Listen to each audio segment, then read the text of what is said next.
Yeah. So these are, can you see how these are more subtle and hidden? Our culture says these are all good. Get a bigger house. I mean, who doesn't want a new kitchen remodel? I loved ours. It's been amazing, right? But that's not the center of my life. It's something that's a good gift, right? Okay. So let's go back to our three Jewish friends. How did they respond? Shadrach, Meshach, and Abednego. How did they respond to the culture and all those things, people breathing down their neck? When the rubber met the road, what were their values? Did they live out their values? And here's what they said. Shadrach, Meshach, and Abednego replied to him, King Nebuchadnezzar, we do not need to defend ourselves before you in this matter. Wow. In your face, Nebi, right? Boom, right in your face. If we are thrown into the blazing furnace, the God we serve is able to deliver us from it, and he will deliver us from your majesty's hand. But even if he does not, we want you to know, your majesty, that we will not serve your gods or worship the image of gold that you've set up. Wow. Uncompromising, direct. I think I would have been a little bit more subtle with that. Like, we're not going to choose to do that, But he was basically, doesn't even matter if God, I'm still worshiping God because he is the King of Kings and Lord of Lords. God will deliver us from this hot seat, literally. So the modern day version of that would be something like this. I'm not going to worship the idol of achievement, wealth accumulation, position, because God will provide for me. I will not worship even if I don't get the promotion. Boom. The bigger house. Ow. The luxurious vacation. Ooh. The kitchen remodel. The sporty driving machine. The wife or my daughter getting into Northwestern. I will still serve God and will not bow down to your idol. That's what it sounds like today. So how do you think the king reacted to this little, this little response? He was not happy. It enraged him. And he stoked up the furnace even hotter and demanded those three people be thrown into the furnace right away. Now, I don't know your friends, but I don't think that if you refuse to worship their idols, they're going to burn you alive. Do they? Would they burn you alive? Probably not, right? You never know. But they won't. They might not invite you to their parties, but they're not going to burn you alive. So it's a pretty dire thing. So they were bound up, thrown into the furnace. And let's hear what the scriptures say happened next. Then King Nebuchadnezzar leaped to his feet in amazement and asked his advisors, "Weren't there 3 men who were tied up and thrown into the fire?" They replied, "Certainly, your majesty." He said, "Look, I see 4 men walking around in the fire, unbound and unharmed, and the 4th looks like the son of God, of the gods." Now, we don't know who that 4th person was. Was he either an angel sent by God or Jesus himself? But in any case, God was with them in the fire, and you might be in the fire right now. You might be in the fire right now. You need to know that God is with you, is walking with you. He's listening to you, he's hearing you, and he's unbound your hands, and he will deliver you. Imagine how amazing it was that Shadrach, Meshach, and Abednego actually were either talking to Jesus or an angel. God will send his help for you. So just hold on. Just hold on. So at this point, I think you've probably thought about a few of the idols that you've had. And you're about ready to say, hey, I'm ready to give these up. Okay? So how do we do this? How do we do this? Ask your neighbor, how do we do this? Go ahead. How do we do this? How do you do this? Yeah. Don't you love that when they do that in church? I had to do that. Well, that's the $10 million question, right? That's why we're here today. And so now if you take some notes here, we're going to talk about 7 different things we can do to help get rid of our idols. The first thing we need to do is to remind ourselves our citizenship is in heaven.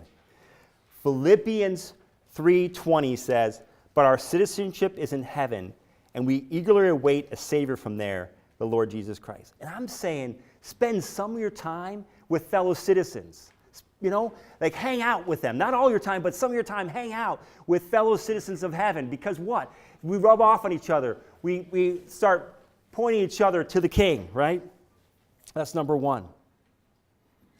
People who love the Lord your God with all their heart, mind, and soul, as Jesus said. Those are the people that we need to hang out with more. The second one is focus on our relationship with God. Now, this might sound trite. You've heard this before, the spiritual discipline. Read the Word, read the Bible, pray, worship, right? Meditate, reflect, okay? Again, I keep going back to that after all these years of being a Christian. Those are so powerful. If you want to know the real thing, from the counterfeit thing, develop a relationship with God. I'm told that Treasury Department employees are to study real bills so they can tell counterfeits right away. Because if you know the genuine article, you will never accept a counterfeit. If you know the genuine article, you'll never accept the counterfeit. So we need to spend time with God and see what that's like. And then we need to examine ourselves and ask God for help. Okay, so here's the deal. Keep your eyes on your life. Remember when I had that, when I was at the $2 billion company, and all of a sudden I got crushed because a couple projects went south on me, right? And that was an indication, sometimes when you're crushed and disappointed and sad, not always, but sometimes, it means an idol has disappointed, has not delivered to you, and go, that's my idol, that's my idol. Lord, here, help me. And that's the next step, is ask God to help you root out your idols. It is not enough, listen to me, it's not enough to get rid of a harmful idol and replace it with a less harmful idol. So I'm a heroin addict, I replace it with drinking. I'm a heroin addict, I replace it with smoking. Okay, better. But why don't you get rid of it? Just get rid of it and replace it with God. That's what he asks us to do. Okay, we're not switching out idols. We need to get rid of them. And sometimes that's painful. And us as men, sometimes our jobs are such a focus of our self-image, right? And when that's taken away or hurt or ripped somehow, it can really be hard for us for long periods of time, right? And so when it gets ripped out, it's really hard. And God then needs to rebuild your heart and strengthen you. You need to align your goals and time use with values. How often do we do that at work? Here are my priorities for the year, and here's how I'm going to divide my time. And it doesn't always work out that way, even at work, because other things come up. But why don't we do that? If we really value these things, we identify our core values, let's then say, this is what I want to spend more time doing. And one of the ways you can do that is by building relationships with people with similar values. So not similar wants and needs, but values. So if you have so Brett has a generosity a value.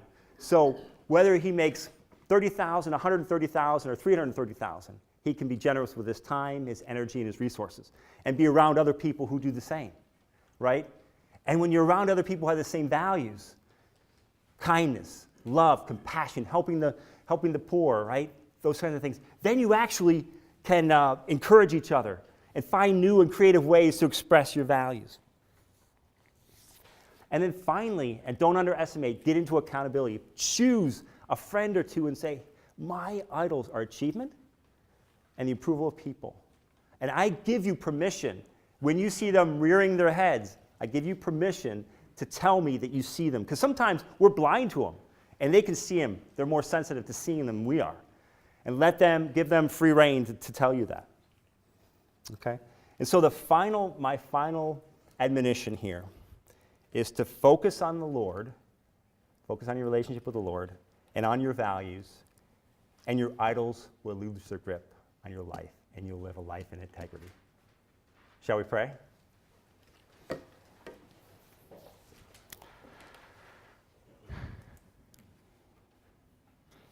Lord, this is hard.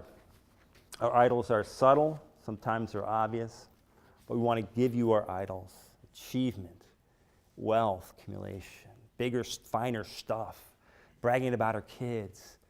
And Lord, we thank you for these gifts, and help us to not squeeze too tightly to those gifts, and just let you give them to us and enjoy them for what they're supposed to be.